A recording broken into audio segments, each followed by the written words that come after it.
I think one of the reasons you need to watch Rough and Rowdy is these two sons of bitches. I think they are infuriating to some. I think they're adorable to others. I think they're fucking well liked, well hated. You run an absolute, you run the gamut of emotions with these two guys. But it's Spencer and Zach Abel. Welcome aboard, Rough N Rowdy, guys. How the fuck are you doing? We're pretty good. Yeah, thanks for having us on. I think you hit the nail on the head there. Right. I mean, we're the heartbeat of Rough and Rowdy, so you got that on point at least. Those George. fucking accents right off the bat. I mean, it just jumps out. And I don't know, like being a guy who grew up in New York and Brooklyn, obviously we have a lot of guys from Massachusetts. There's just something so similar about you guys' accent, that Pittsburgh accent. All right, let's get into it, guys. Coming up into Rough and Rowdy 20, I'm going to start with you first, Spencer. You're going up against Vinny the Vampire Bicey. I don't even know what it is, but he's a hometown guy.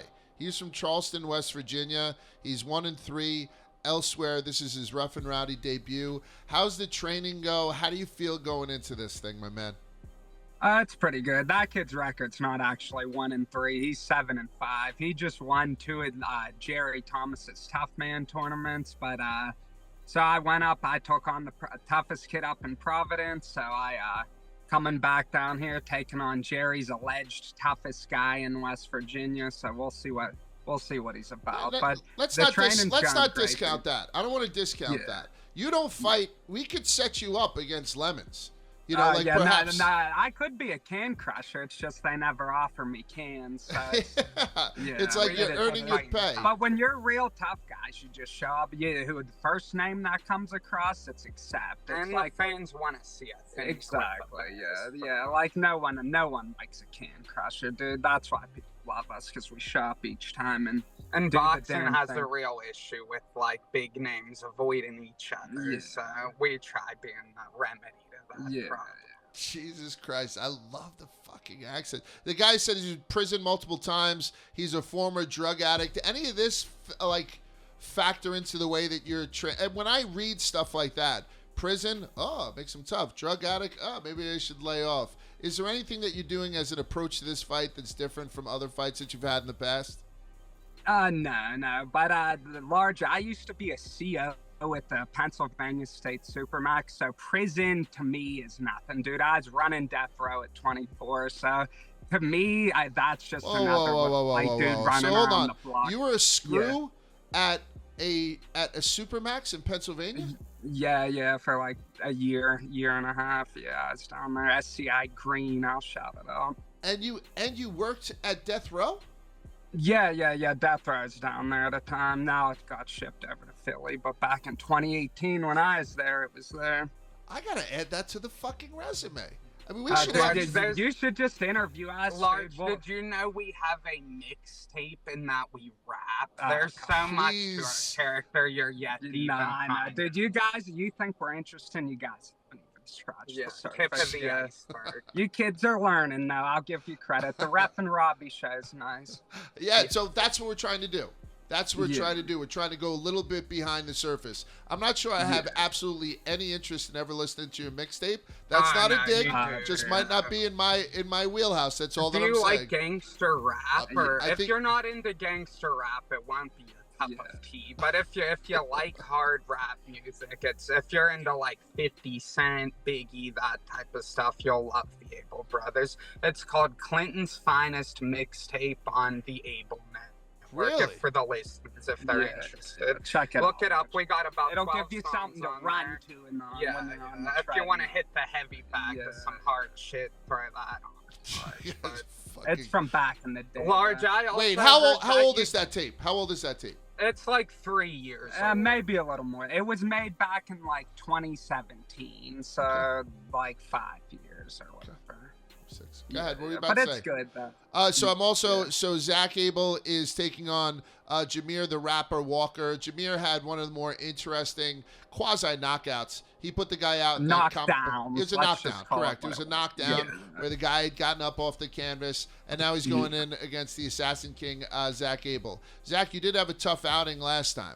against the hockey guy, Diamond Hands, right? Yeah, Amesbury. Yeah, Amesbury's good, but I feel like he's gonna show everyone that it wasn't a fluke, and I wouldn't be shocked if he had a repeat performance and then won the belt after that. So I feel like that loss isn't gonna like age terribly or anything, and I'm just getting right back on the horse. I'm gonna smash this dude.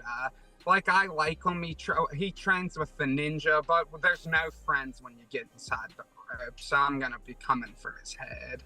Now, one of the things that you guys tend to do better than anybody else is spend time outside of the ring during fucking fights. It's terrifying for us to watch when guys go up and over the top rope. Oh, yeah. Is that become something that you're preparing for? Since it seems like your opponents are down to fuck with it. Large, I have a question for you. You were there. What was going through your mind when I went flying over the ropes twice in Huntington as a spectator? What was that like? I got to be honest with you. I was like fearing for the health of your neck and spine. Like, honestly, and I think I was near your dad. Was your dad there that time? Yeah. I did a shot of Whistle Pig with your dad, or I think with you guys afterwards. Your interview with Brianna Chicken Fry right after was fucking hilarious. Right. I like to give you guys shit. I say that your accents are birth control, but I'm gotta tell you, it's fucking. We have kids, Large. No, I know. That's just one of the things that I did. What's one of the things that becomes a must-see TV moment within the Rough and Rowdy landscape, So we have some big names like Cherry Bomb and Bobby Lang and all these guys that are familiar faces. Big names. I mean, I think. I mean, compared to the Abel, but you were in Providence. Everyone was just waiting for Spencer Abel to hit the curtain, and then Zach Abel. Our matchup sold that event out. The whole arena was cheering for the Abel brothers. I didn't hear anyone cheering for anyone you just mentioned. But also, we're not claiming we're the best boxers. We're just the most entertaining fighters in the game. So not the biggest, not the best boxers, but the biggest draw. I would say so. Well, I got random people in Providence recognizing me on the street asking for photos. And let's just be real here. You feel the energy in the room when we're in there doing the thing, Large. We don't got to tell you. It's one of the reasons I insisted on having you guys on, to be quite honest with you. Soft-spoken giants is what I like to say.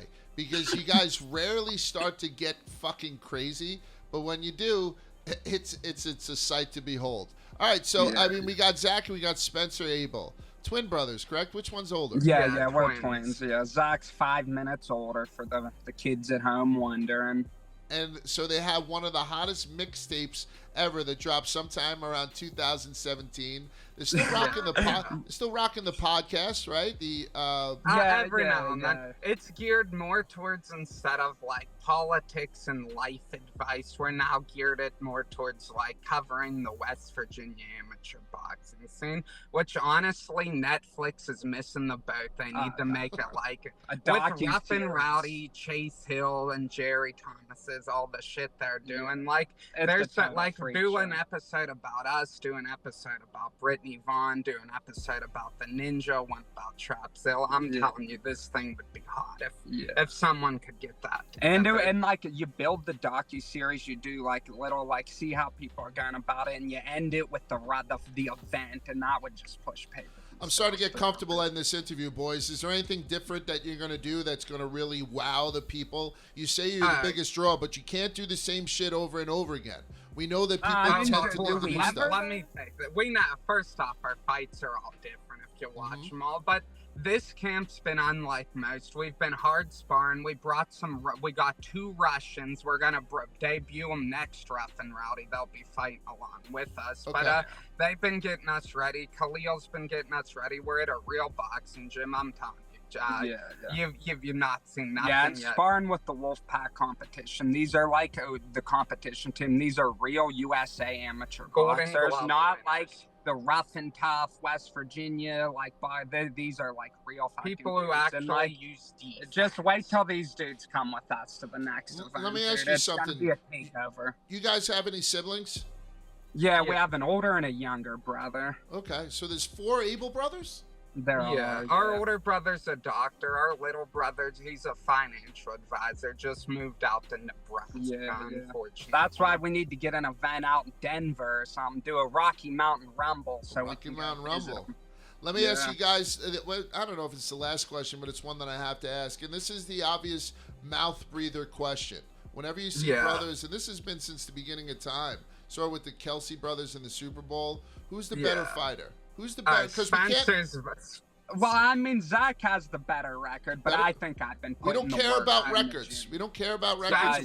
No, I think I'll tell you what, Large, pay us each 10 grand, give the winner 5, and headline it as one of these events, and you'll find out. I need to lose a little bit of weight, unless we do it as an open weight belt. But Spencer's better than me, even though I do have a little bit more power. If I do land one, it could change the But normally when we spar, it gets better. And I mean, when you're 160 pounds, you should be quicker. And in boxing, speed can kill. So, I mean, you know.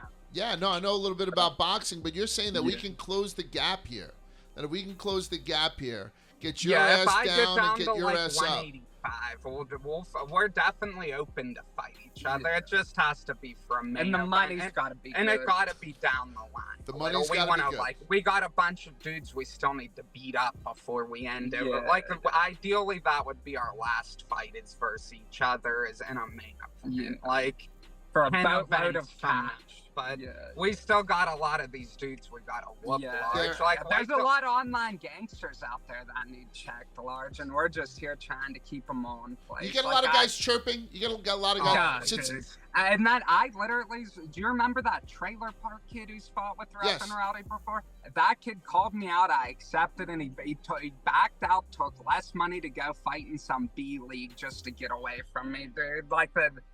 There's just so many people yap, but they're never nobody wants to show up. That's why I respect the dudes who do. Anyone that actually gets in there fights has my respect. But all these online dudes who have never thrown a punch in real life, I literally don't even respond to. March 3rd at Rough N Rowdy 20, we have the White Death, Spencer Abel taking off on Vinny the Vampire, and we have Zach Abel, the Assassin King, going against Jameer the Rapper Walker. Guys, I can't wait to see you boys at the weigh-ins. You're always bringing the energy, you're always bringing the accents, and you're always bringing your best when you step inside the ring. It's must-watch TV when these fucking guys get into a ring.